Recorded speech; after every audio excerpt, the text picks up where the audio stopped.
Thank you, Mr. Chair. At this point, we are now at the pre-bid conference for item 2.1, list of aircraft for the flight inspection of visual aids and validation of instrument flight procedures with bid number 265207 Bravo, end user ODJ-FICG. At this point, may we invite all interested suppliers to please join us in the proceedings today po. All suppliers who wish to attend via online to the Google link provided, kindly type in your name and the company you represent to the chat box po. And to the supplier, sir, who wish to attend physically. Sir, magandang umaga po. Thank you for joining us. For the record, sir, please be informed that this proceeding is recorded and we are now live at our official YouTube page and Facebook or social media of CAAP, sir. At this point, may we kindly request you po to please state your name and the company you represent before we start the pre-bid conference. Salamat po.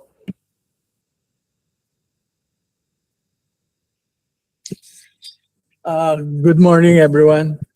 I'm Edison Desa of Asian Aerospace. Good morning, sir. Magandang umaga. Thank you for joining us po. To the end user, sir, magandang umaga. We may start the pre-bid conference po. Thank you.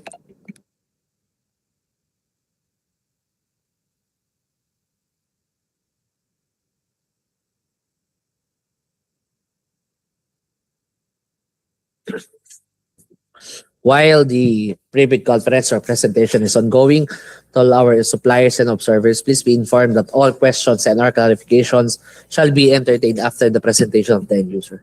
Maraming salamat po. Magandang umaga.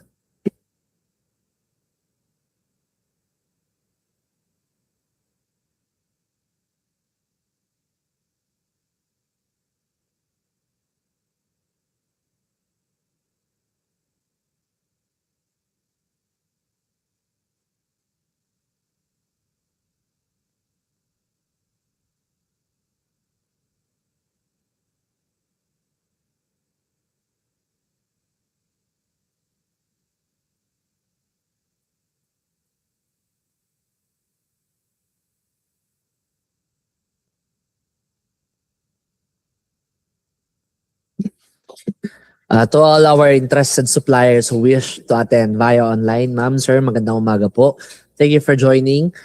Kindly type in your name and the company you represent to the chat box po for documentation and transparency purposes po. Salamat po. The end user may proceed, sir. Thank you, sir. Good morning to all attendees. We are presenting for the project list of aircraft for the flight inspection of visual aids and validation of instrument flight procedures, specifically category A and B flight procedures. The contents of the presentation will be number 1, the state's flight inspection obligation, which is delivered through the CAAP. Number 2, our current flight inspection needs. Number 3, the approval of the budget for this particular project. And finally, the terms of reference for the project.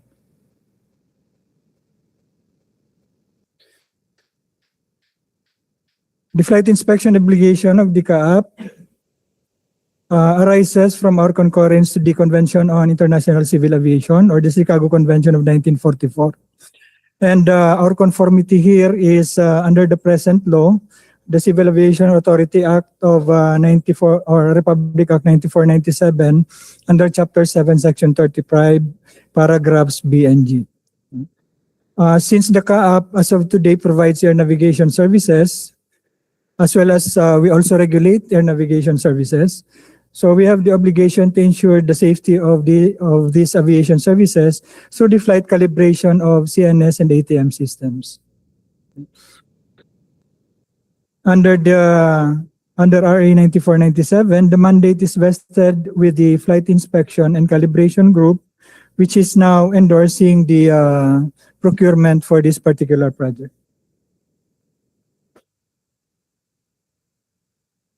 As of today, the present equipment that we are using for flight inspection of visual aids is a Pilatus PC-12NG, and prior to that, a Beechcraft Super King Air B200. The visual aids facilities that are subject for flight check, most important is the precision approach path indicator lights, and then we also have all other airport ground lighting systems, especially RTILs, which replace most of our simple approach lighting systems. And also, connected to this project is the inspection of airport markings and signs, and also the validation of instrument flight procedures for category A and B aircraft.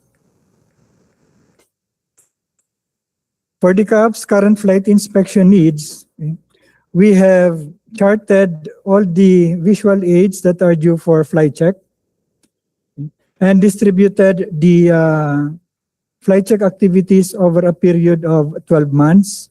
So you will notice in this chart that almost the whole year, the CAAP will be conducting flight check over a lot of facilities.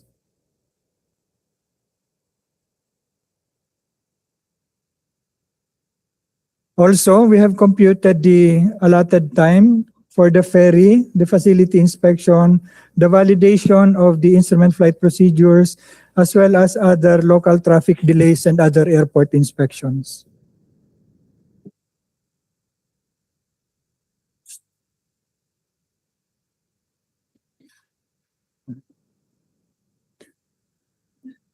In this chart, we also included, because these are going to be part of our schedule, other non-CAAP operated airports and visual aids upon which we conduct flight inspection.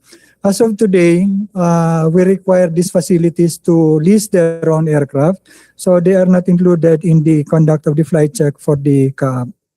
However, should we arrive at a point wherein fees and charges will already be collected by the CAAP for flight inspection services, we may also conduct the flight check for these facilities. But as of today, sir, these facilities are still required to provide their own aircraft. So in summary, for CAAP leased visual aids, we have a total of 351 hours of flight requirement per year. On top of 131 hours for non-CAAP visual aids.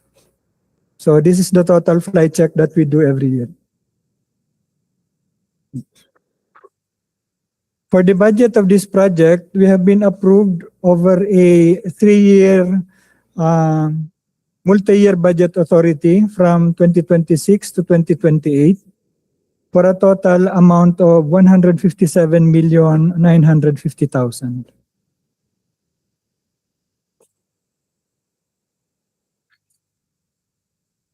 For the terms of reference, the technical specifications or term of reference for the project lease of aircraft for the flight inspection of visual aids and validation of instrument flight procedures details the CAAP's purpose for the lease, the scope of the work, and the specific requirements for the flight inspection aircraft. Referring you to the bid documents, we just extracted some of the more important items. Under the terms of reference, the CAAP shall lease a turboprop aircraft. The turboprop aircraft shall be applied to the flight inspection obligations of the CAAP on visual aids as determined in the previous table that was shown. In your bid document, sirs, this is marked as attachment A. It's composed of 2 parts. Part 1 is the flight inspection chart, which is the facilities and the distribution, the schedule, the distributed schedule of flight check over the year, and the flight time allotment chart, wherein we determine the budget time for each of the flight checks, each segment of the flight check, for a total of 351 hours. For the service providers, the CAAP shall be flown to airports in the flight inspection program. And the service providers are ensure the availability and suitability of the equipment for the required flight operations. If we will be flying to an airport with a short runway, we request the service providers to make sure that the aircraft they will be supplying will be suitable for the airport. as well as whenever we commission new airports, we also request the service provider to consider that these airports may not yet be in the charts in the flight management database of the aircraft. So some alarms may be triggered in the aircraft, and we will have to disregard or switch off these alarms. Unless the aircraft is suitable for these conditions, we recommend that the aircraft to be proposed should meet the conditions in the TOR. And additionally, the aircraft shall be applied to such other flight activities that our Director General may determine to be essential to the safety of air navigation service provision. Under the general conditions, for utilization, the flight check aircraft shall be operated by CAAP FICG flight inspection pilots. The CAAP FICG shall specify the mission area. The service provider shall ensure that the aircraft is available and all logistical requirements is also provided in the mission area. Letter D, the aircraft should be able to accommodate at least 2 pilots, 2 flight inspection engineers, 1 ground crew, and the usual baggage or ground reference or tracking system as cargo in the flight. Also, the service provider shall guarantee continuous aircraft availability for the whole duration of the lease contract. Specifically, should the aircraft be unavailable, a replacement or substitute aircraft appropriate for the flight inspection to be conducted shall be furnished by the service provider within 15 days of any arranged flight inspection. If the aircraft is unavailable, from within 15 days from a notified utilization schedule, this unavailability may constitute a failure to deliver or a breach of contract at the determination of the CAAP and to be provided later in the contract. All flight crew should be covered by an appropriate life and accident insurance. All flight operation support activities, specifically assessment of routes and aerodromes, weather assessment, filing of flight plans, confirmation of flight plans, request for clearances, flight, overflight, departure, arrival, CIQ, and airport security coordination, baggage handling, loading and unloading, weight and balance evaluation, fuel and oil servicing, sanitary servicing, and such other flight operation support activities shall all be the responsibility of the service provider and included in the price quoted by the service provider. For command responsibility, the chief flight inspector or the most senior flight inspector on board shall direct the flight inspection mission at all times, while the pilot in command shall be responsible for the safe maneuvers of the aircraft as the flight is being conducted. For equipment responsibility, all aircraft checks, maintenance inspections, airworthiness release, and related works shall be the responsibility of the service provider conducted in accordance with PICAR and aircraft manufacturer's specification. For this purpose, we have required the service provider should have an accessible OEM repair and technical support facility within the Asia-Pacific region because this will ensure the immediate repair or maintenance of the aircraft at all times.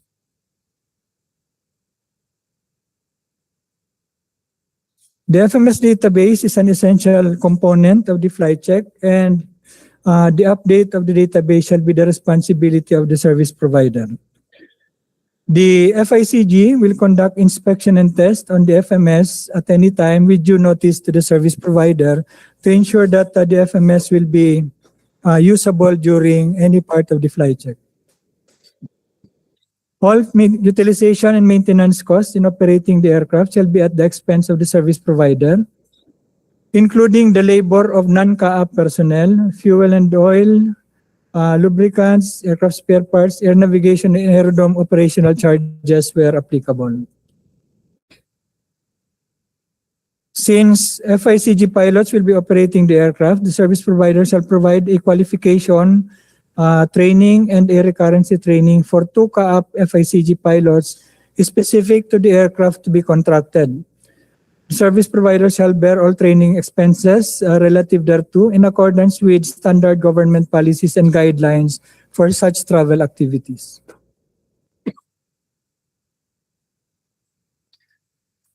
The service provider will have to ensure a schedule, only the schedule of training for FICG pilots within 15 days after the issuance of the notice to proceed. However, the training itself should be conducted within 90 days from the issuance of the notice to proceed. The entire aircraft operationality shall be the responsibility of the service provider.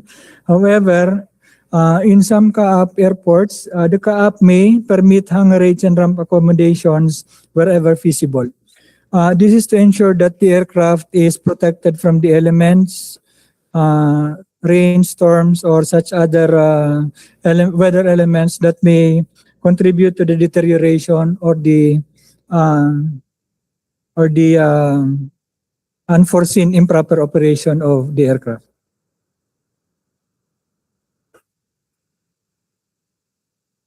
Specific requirements in the equipment of the flight inspection aircraft shall include: number 1, the aircraft shall be a single or multi-engine, turbine-powered, propeller-driven airplane with a pressurized environment suitable for flight inspection, visual aids, and validation of instrument flight procedures. The aircraft shall have a flight management system, a position reference system, and a radio altimetry system. The aircraft should be equipped with a standard programmable FMS. The FMS database shall be up to date. The aircraft shall be equipped with a standard dual auto-flight system, and this auto-flight system should be capable of conventional navigation up to precision approaches, or in common language, ILS approaches, and PABN RNP approaches or approach specifications.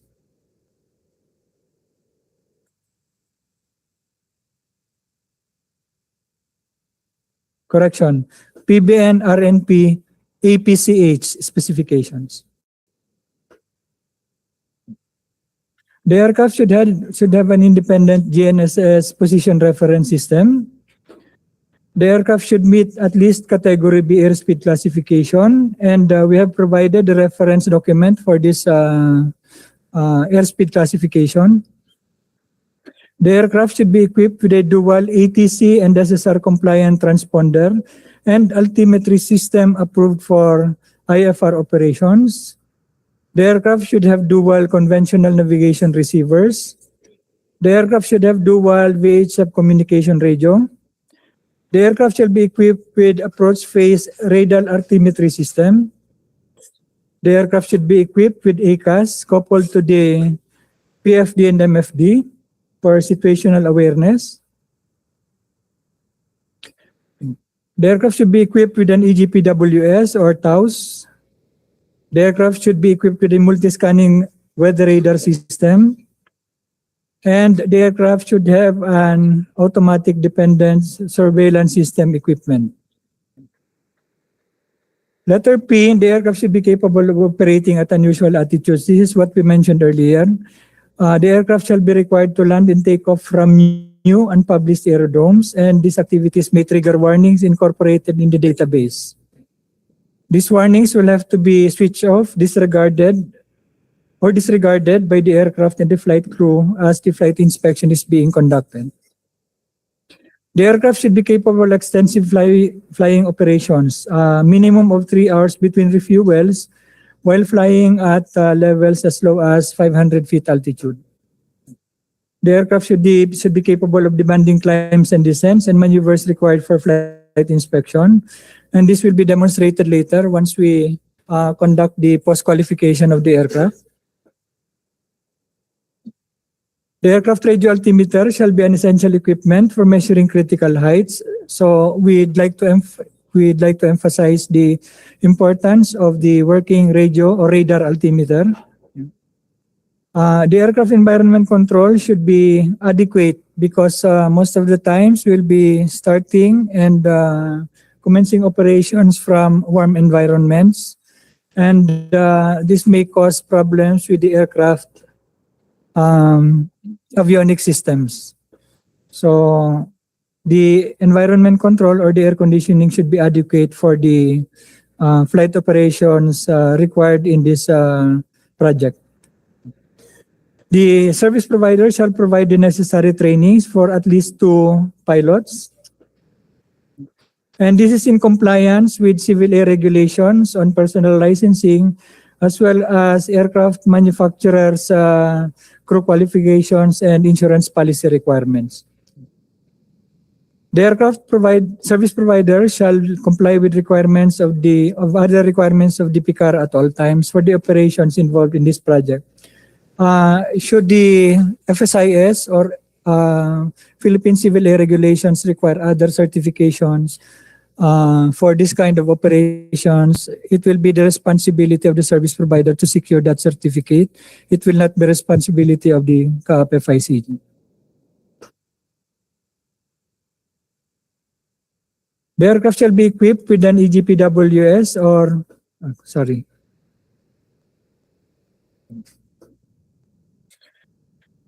Now we have considered that there are wide differences in operating speeds of common flight inspection aircraft. So we have provided in the TOR that the CAAP shall pay only the actual block time consumed in each segment, leg, or activity, but it shall not exceed the budget time provided in Attachment A, Part 2 of the TOR. This attachment is already included in the bidding documents.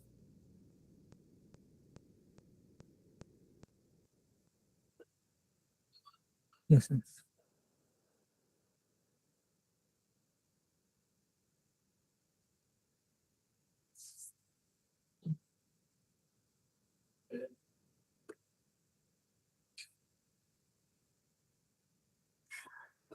For other delivery of services and components, the aircraft should be made available within 15 days after the issuance of the notice to proceed to commence with the mission. The schedule that we have included in the TOR is for general budgeting purposes only. As a procedure, we will conduct in the actual delivery, we will provide a flight inspection calendar on or about the 23rd day of the month preceding the schedules of the flight check.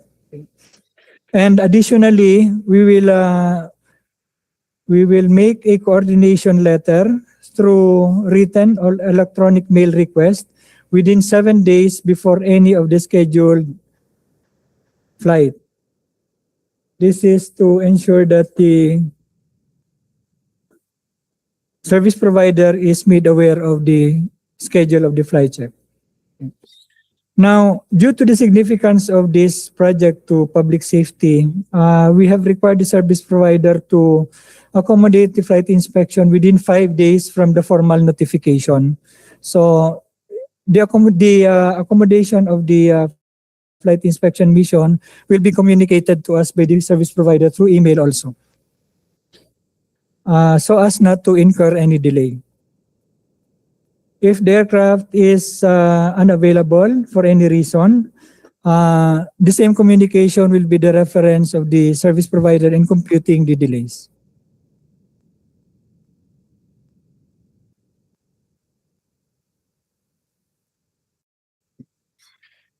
The FICG has the option to unilaterally cancel or call off any flight inspection mission, even if it has already been coordinated and even if all preparations have been made. However, the cancellation shall be based only on the following reasons. Number 1, there is an aircraft or equipment malfunction. Number 2, there are airworthiness issues involved. Number 3, the aircraft is not suitable for the flight inspection mission. And number 4, there are existing weather disturbances that may affect the conduct of the flight check. So all pilot and flight crew training shall be completed within 90 days from the issuance of the NTP.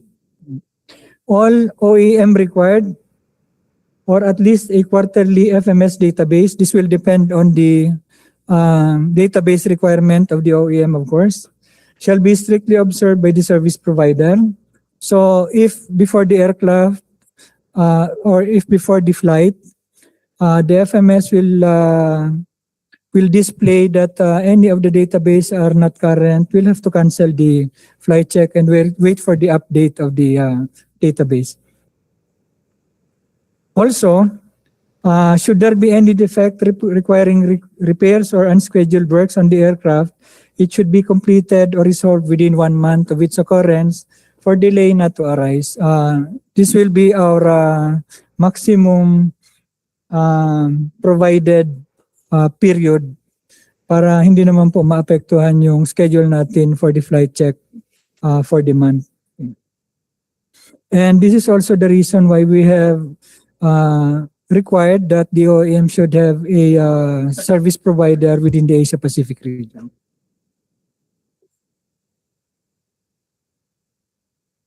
So this project has been programmed as a multi-year contract over a period of 3 years, and this will commence on the day of the issuance of the notice to proceed. The 3 years may be extended in the exigency of public service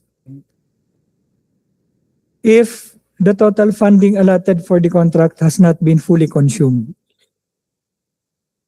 The budget for the contract is 351 hours of flight inspection time or 1,053 hours over a period of 3 years. Annually, the total budget is 52,650,000 for a total of 157,950,000 for the 3-year program. As for payments, yes. Sinabi mo can be extended, fully consumed, or if the CAAP determines the necessity of extension. Okay, sige, noted.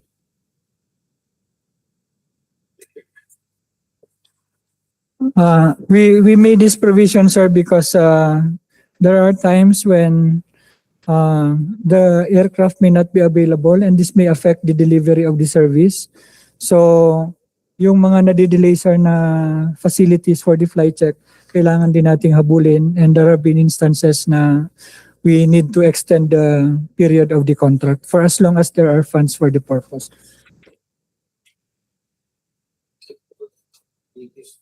Yes, sir, subject to the HOPE's approval, sir. As for payments, sir, we have proposed that progress payments may be made subject to the provisions of RA 12009 and of course at the prerogative or approval of the CAAP or the head of procuring entity to cover the partial costs already delivered. Per year yan eh. Halimbawa yung per share mo, it's 52 million yan, di ba? Yes, po, sir. Sabihin mo na 50 million lang yun. Eh, nag-equal na yung 1 year. Siyempre, yung next year is another 52 million. Yes, sir. Anong gagamitin mo? Pag Before the end, sir, of the year, we will write the accounting, the finance management department to reserve the funds remaining for the continuation of the contract. Because we have recognized that the service provider will be investing in this project, so they may even get to the point of buying an aircraft or a new aircraft for this purpose, and we will deprive them of the recovery period of the investment if we will limit the budget immediately. So it will be the responsibility, sir, of the FICG, the end user, to inform the finance department to reserve the remaining funds for the hindi year. pa unutilized? Yes, sir. Unutilized? Yes, sir. Okay. So going to the next page, sir.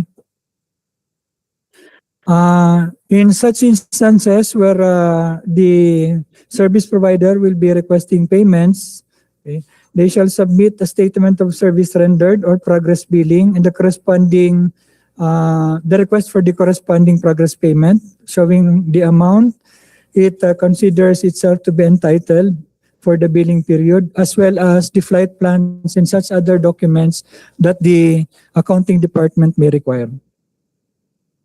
And then finally, progress payments are subject to a retention of 5% as required by RA 12009 to ensure the continuous capability and compliance with other contractual requirements. Also, this 5% retention will be terminated or will stop at once 50% of the contract package for the whole 3 years has been delivered. We will stop deducting the retention as provided also in the same Republic Act. For other legal details, it may be found provided in the bidding documents or in Republic Act 12009. So we refer the prospective bidders to these documents. And as of today, the deadline for submission of bids is July 20, 2026. Thank you, sir. At this point, the floor is now open for any questions and/or clarifications our suppliers wish to raise. A gentle reminder lang po before raising your concerns and/or clarifications to kindly state your name and the company you represent before raising it. Salamat po. Magandang umaga.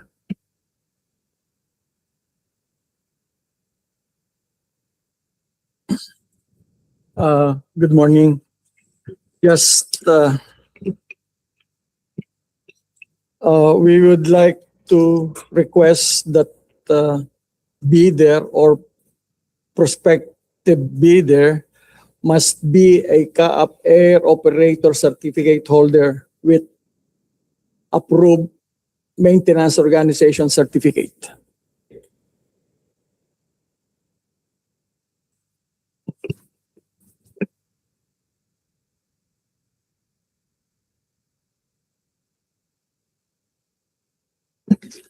Yes, sir. It has been provided that the service provider should comply with all Philippine Civil Air Regulation requirements, sir. And as to the local AMO, sir, we recognize that there may be a lot of aircraft without a local AMO. However, we will hold them to the provision here that there should be one in the Asia Pacific region. To be certified, of course, by the original aircraft equipment manufacturer. And also,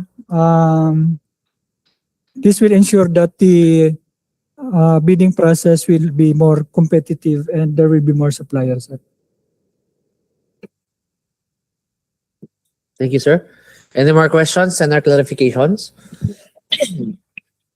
May we ask why we have to provide 2 slots for the training of the CAAP pilots?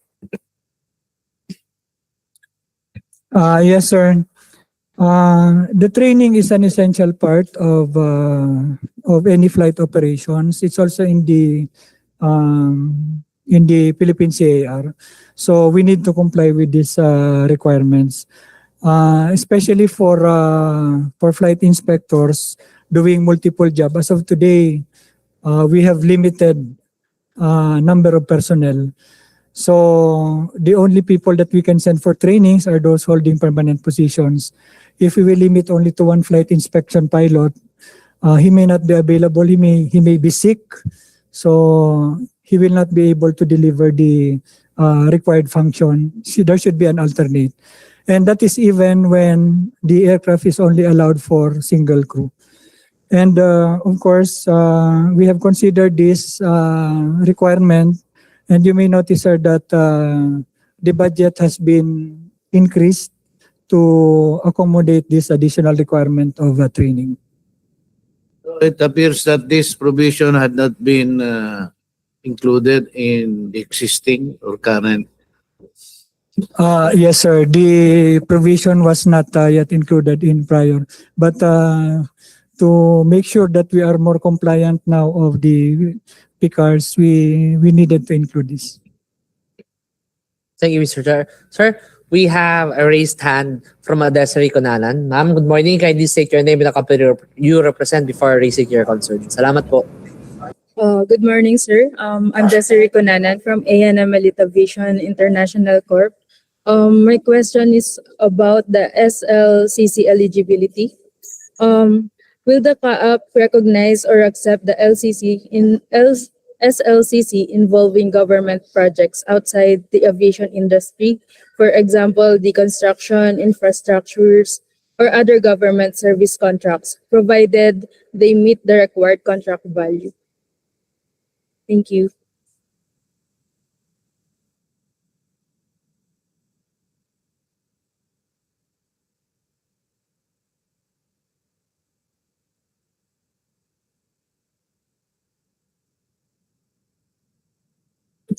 Really? Anong nasa provision? We'll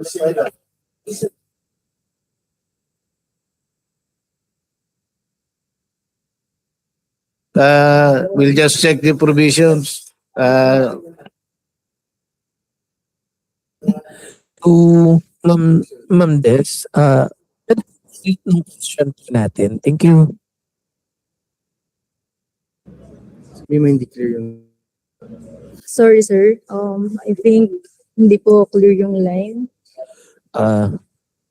Ma'am Des, would you kindly po repeat your question to us po accurately answer?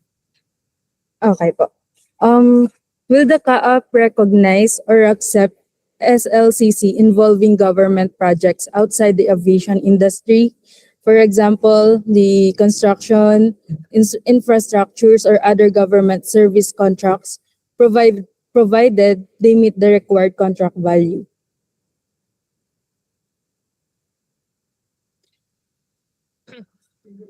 As regards that question on Desiree, ma'am. Kung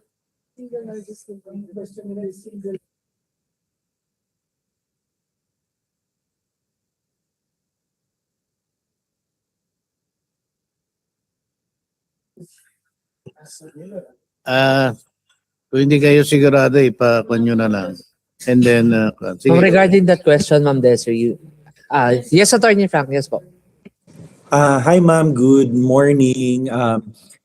Just to reply on your question po, for SLCC, we have a similar contract provided in the bid documents po.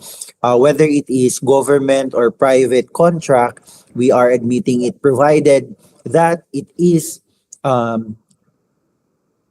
covered under the similar contract of the project.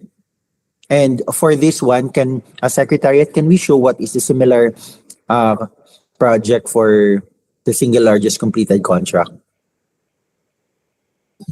Mr. Chair, as shown, bid data sheet, ITB clause 5.4 and 5.5. 5.4, which reads, the bidder's SLCC, similar to the contract to be bid, should have been completed within 10 years prior to the deadline of the submission and receipt of bids. 5.5, similar projects refer to any lease of aircraft or aircraft charter operations or lease of highly technical equipment or any combination thereof.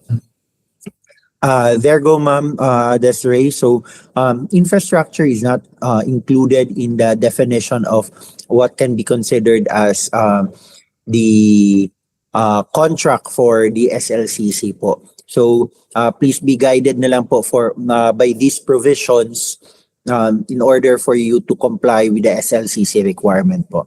Thank you, ma'am. Thank you po, sir, for the clarification. Thank you po to all our interested suppliers. Any more questions and or clarifications that you wish to raise for this project po? Calling once? Yes, ma'am. Go ahead po. Another question po. For the fuel price adjustments, considering the volatility of fuel prices, is there a price adjustment or escalation mechanism under the contract to address significant increases in fuel costs during the contract period?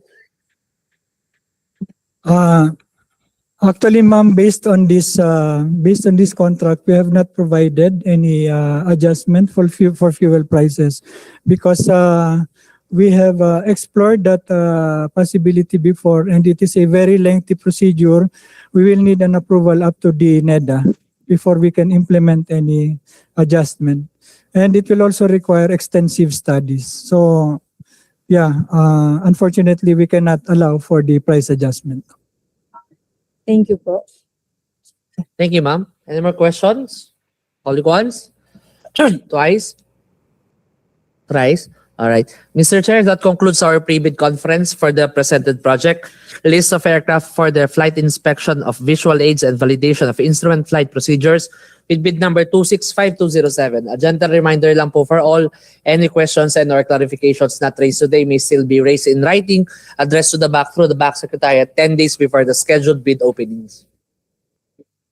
That concludes our pre-bid conference, sir. Ma'am, magandang umaga po. Thank you for joining us in the pre-bid conference. Mr. Chair, we have a raised